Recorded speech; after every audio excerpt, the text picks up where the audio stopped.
Selamat datang di konten Sembari Nganggur.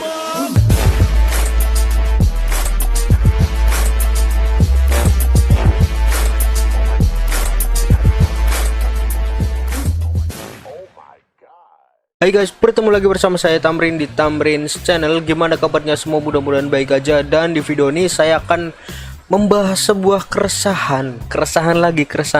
Karena di Sembari Nganggur emang saya konteksnya bahas-bahas keresahan yang saya alami ataupun mungkin kalian alami gitu ya di dunia sosial media gitu. Dan di Sembari Nganggur kali ini saya akan membahas sebuah keresahan yang mungkin dirasakan oleh sebagian besar generasi muda dalam dunia bersosial media gitu ya, yaitu menghadapi para generasi tua ataupun bapak-bapak ibu-ibu yang pegang internet gitu ya. Kenapa ini menjadi keresahan? Karena bapak-bapak atau ibu-ibu yang baru pegang internet itu kadang-kadang ngeselin cuy.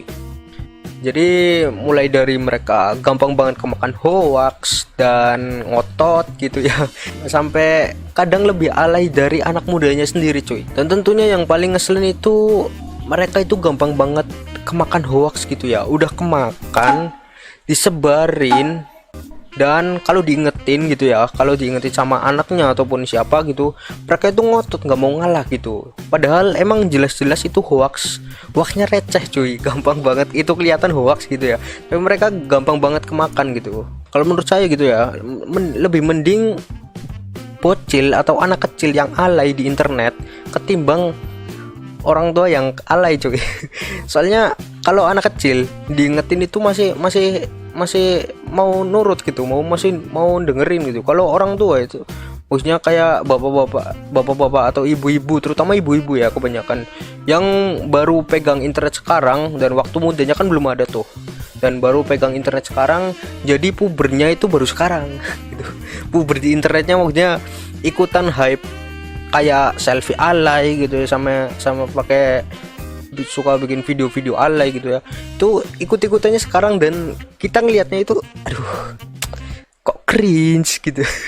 Mau ketawa tapi aduh gimana gitu. Serba salah gitu ya. Mau ngingetin juga pasti dia juga nggak mau dengerin gitu ya. Ya susah lah gitu. Bicara tentang suka nyebarin hoax, kalian pasti pernah ngalamin keluarga kalian dari paman, bibi ataupun siapapun suka nyebarin broadcast pesan berantai gitu ya ke WhatsApp keluarga kalian gitu. Dan kalian juga udah tahu tuh itu hoax gitu ya, tapi mau ngingetin gimana coba, nanti malah ngotot. Terkadang mereka itu diingetin itu ngotot cuy, mereka ngerasa paling bener sendiri gitu ya, jadi susah gitu. Kalau misal teman kalian yang seumuran gitu ya ataupun yang lebih junior dari kalian nyebar kayak gitu, diingetin pun mungkin masih bisa mau nurut gitu ya, mau dengerin gitu. Tapi kalau generasi tua itu emang rada susah gitu. Jadi di sini saya akan membacakan beberapa hoax dari broadcast grup keluarga saya sendiri cuy. Aduh gimana ya kok sampai nyampe ke grup keluarga saya sendiri gitu ya. Jadi saya akan membacakan pesan-pesan berantai yang sudah disebarkan oleh anggota keluarga saya di grup WhatsApp keluarga saya, dan saya akan memberikan statement resminya bahwa ini pesan itu bener atau hoax gitu ya. Oke, di sini sudah ada beberapa pesan yang pesannya berbunyi, "Halo, saya Laila Ahmadi dari Tiongkok, Fakultas Ilmu Kedokteran Universitas Zanjan. Belum pernah dengar ada universitas dari Tiongkok yang namanya itu.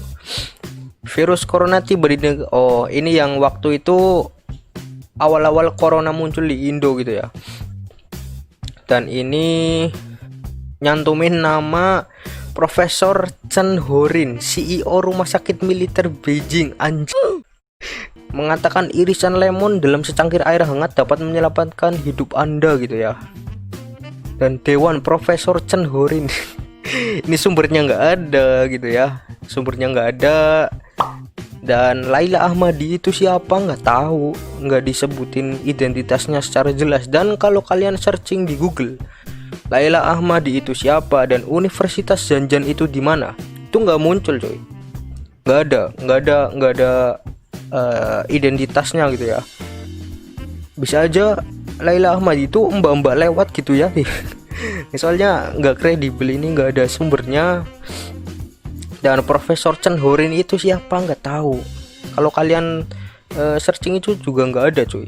Dan setelah saya searching sumber-sumber yang berkaitan dengan berita ini, saya menemukan ini cuy. Jadi berita ini hoax ya guys, dan Universitas Zanjan itu bukan di Cina. Lokasi tempatnya nggak tahu di mana, tapi yang pasti bukan di Cina, dan Laila Ahmadi itu nggak ada. Oke, kita lanjut ke berita yang kedua. Yang ini cukup heboh nih. Yang ini sampai ke negara tetangga nih. Waktu itu kalian pernah dengar yang pemberitahuan bahwasannya nanti malam pukul 23 agar tidak ada yang keluar dari rumah. Jika ada menjemur pakaian atau makanan segera diangkat dibawa masuk, karena akan ada penyemprotan racun untuk virus corona dari Malaysia dan Singapura. Anjay, dari udara. Bila besok pagi hujan, jangan keluar rumah dulu sampai hujan berhenti. Nah, ini yang katanya mau ini apa? Malaysia dan Singapura, militer Malaysia dan Singapura mau nyemprotin racun buat membunuh virus corona. Padahal nggak ada kepentingan, ngapain mereka nyemprotin ke Indonesia gitu. Dan ini sampai diklarifikasi sama Angkatan Tentara Malaysia pada saat itu juga, bahwa berita ini hoax cuy. Ini sumbernya. Nih, aduh ampun.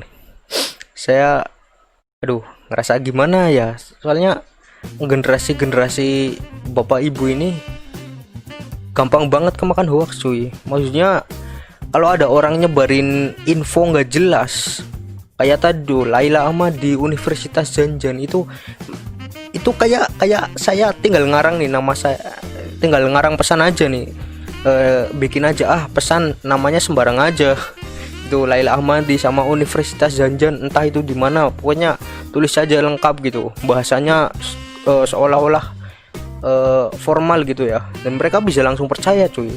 Mending kalau mereka percaya terus udah gitu ya, tapi seringnya itu bikin heboh orang lain gitu. Bisa-bisa satu kampung heboh gara-gara ada yang nyebarin berita kayak gitu. Waktu itu juga pernah, kalau nggak salah ya, yang dulu waktu corona baru masuk Indonesia, ada orang yang nge-share video dubbing, ada bayi. Videonya itu gini, jadi bayi disodorin mic sama jurnalis gitu ya, dan mulutnya itu diedit, bukan mulut bayi itu, jadi kayak bisa ngomong gitu, padahal itu yang ngomong itu orang, itu diedit. Mama telur jangan lupa jam 12:30 malam. Mama telur rebus jangan lupa, telur rebus satu orang satu, telur rebus kio mama jangan lupa mama. Alhamdulillah, malam ini kita sudah makan telur 1 butir 1 orang. Untuk menambah khasiat lagi, besok jangan lupa makan tainya ayam 1 sendok 1 orang. Jam 12 malam makan tainya ayam 1 sendok 1 orang. Dan itu kesebar coy ke grup-grup bapak-bapak dan ibu-ibu ya. Dan itu pada percaya coy, padahal itu jelas-jelas edit ya. Bagi saya yang sering edit video gitu ya, ngelihat itu jelas banget itu editan coy. Mereka itu bisa langsung percaya gitu. Aduh, ampun gitu. Terus ada lagi berita yang lagi-lagi disebarkan oleh anggota keluarga saya di grup WhatsApp keluarga. Jadi ini ngakunya dari tulisan asli Dr. Idrianti, putri Profesor Idrus. Profesor Idrus itu kayaknya sih salah satu tokoh, tapi saya nggak terlalu paham ya. Dari linknya itu di makassartribunnews.com. Formal. Maksudnya linknya itu bisa diklik, emang ada gitu. Tapi pesannya itu kayak gini. Kayak gini lah, kalian bisa baca sendiri. Ini cukup panjang sih, cukup panjang pesannya, jadi ya kayak gini lah. Nah, ini linknya ke makassartribunnews.com tanggal 9 bulan 6 tahun 2020. Dan ketika saya searching klarifikasi dari berita ini, hasilnya adalah berita ini emang bener tulisannya Profes Dr. Idrianti Putri, tapi pesannya itu udah banyak yang dirubah cuy. Jadi ini yang di share di WhatsApp itu bisa dibilang hoax, karena udah tulisannya dia udah banyak dirubah gitu oleh pihak yang tidak bertanggung jawab. Dan selanjutnya adalah ini, makan buah saat perut kosong. Dr. Stephen Mark, anjay, Stephen Mark. Punya cantumin aja nama-nama orang luar gitu ya biar percaya. Padahal kalau saya searching Stephen Mark itu nggak ada cuy. Dr. Stephen Mark itu nggak ada identitasnya, itu nggak ada. Katanya makan buah saat perut kosong itu bisa pemicu kanker cuy. Ini sumbernya nggak jelas, bisa aja. Jadi aduh, mikirnya tuh gini cuy, misalnya kalian lihat pesan yang panjang gitu ya, panjang nggak ada sumbernya, mikirnya itu gini, siapapun bisa ngarang bikin pesan kayak gini kalau nggak ada sumbernya cuy. Siapapun bisa nulis pesan ini, siapapun bisa ngarang nama-nama yang ada di pesan ini. Jadi jangan langsung percaya cuy kalau nggak ada sumbernya. Kalaupun ada link sumbernya, linknya diklik dulu, beritanya sama kayak apa yang ditulis di pesan itu atau udah dirubah cuy. Misal kayak gini nggak ada sumber, namanya juga nggak jelas, Stephen Mark. Dan setelah saya searching di Google, hasilnya adalah Stephen Mark itu nggak ada dan berita ini hoax. Dan makan buah saat perut kosong itu bukan pemicu kanker ya, itu emang biasa aja gitu, bukan pemicu penyakit kanker. Selanjutnya berita selanjutnya adalah gini, kebohongan Cina bekerja sama dengan WHO akhirnya terbongkar oleh kedokteran dokter Italia. Kedokteran dokter Italia, ada bisnis busuk para penguasa, stop menyebarkan fitnah-fitnah tentang COVID Corona. Lah ini Anda menyebarkan fitnah, Anda menyebarkan kebohongan. Gimana sih? Mending ngadepin bocil coy timbang ngadepin orang tua yang baru pegang internet, terus lebih alay timbang bocil. Kalau diingetin mereka suka ngotot, nggak mau dengerin. Pokoknya ini ceritanya tentang dokter di Italia menemukan obatnya gitu ya. Intinya nggak ada sumber, dokternya siapa juga nggak dicantumin, identitasnya nggak jelas. Jadi fix hoax, emang hoax. Pokoknya ciri-ciri hoax itu gampang banget. Beritanya panjang, ada identitasnya. Biasanya sih nama-nama orang luar negeri, terus nggak ada sumbernya. Kalaupun ada sumbernya, linknya maksudnya, itu biasanya belakangnya ada blogspot.com ataupun wordpress.com gitu. Itu nggak kredibel gitu. Kalau yang asli itu kan biasanya kompas.com ataupun Tribun News, Liputan 6 dan lain-lain gitu ya. Kalau dilanjutin itu banyak banget cuy. Ya gitulah fenomena para generasi tua main internet gitu ya, suka nyebarin hoax. Mending kalian kalau ada anggota keluarga kalian yang baru pegang internet, itu mending diawasi cuy. Sekarang malah kebanyakan gini, kan biasanya slogannya bapak-bapak dan ibu-ibu dampingi anaknya ketika bermain internet gitu ya. Malah sekarang malah jadi kebalikannya cuy, anak-anak yang harus mendampingi bapak ibunya main internet. Soalnya lebih berbahaya bapak ibu yang kemakan hoax timbang anak-anak yang kemakan hoax cuy. Kalau anak-anak yang kemakan hoax itu masih bisa pas diomongin, maksudnya pas dikasih tahu itu mereka masih mau dengerin dan masih mau nurut gitu ya. Kalau bapak-bapak dan ibu-ibu yang kemakan hoax, mereka sukanya ngotot, ngerasa bener sendiri dan nyebarin ke yang lain gitu, mempengaruhi ke yang lain, dan itu yang berbahaya cuy menurut saya cuy. Jadi nanti kedepannya malah salah. Yang paling berbahaya bisa bikin kekacauan dan lain-lain, kerusuhan terutama. Jadi mulai sekarang awasi keluarga kalian kalau main internet, Kalau ada hoax langsung bilang itu hoax, cantumkan sumber aslinya gitu ya.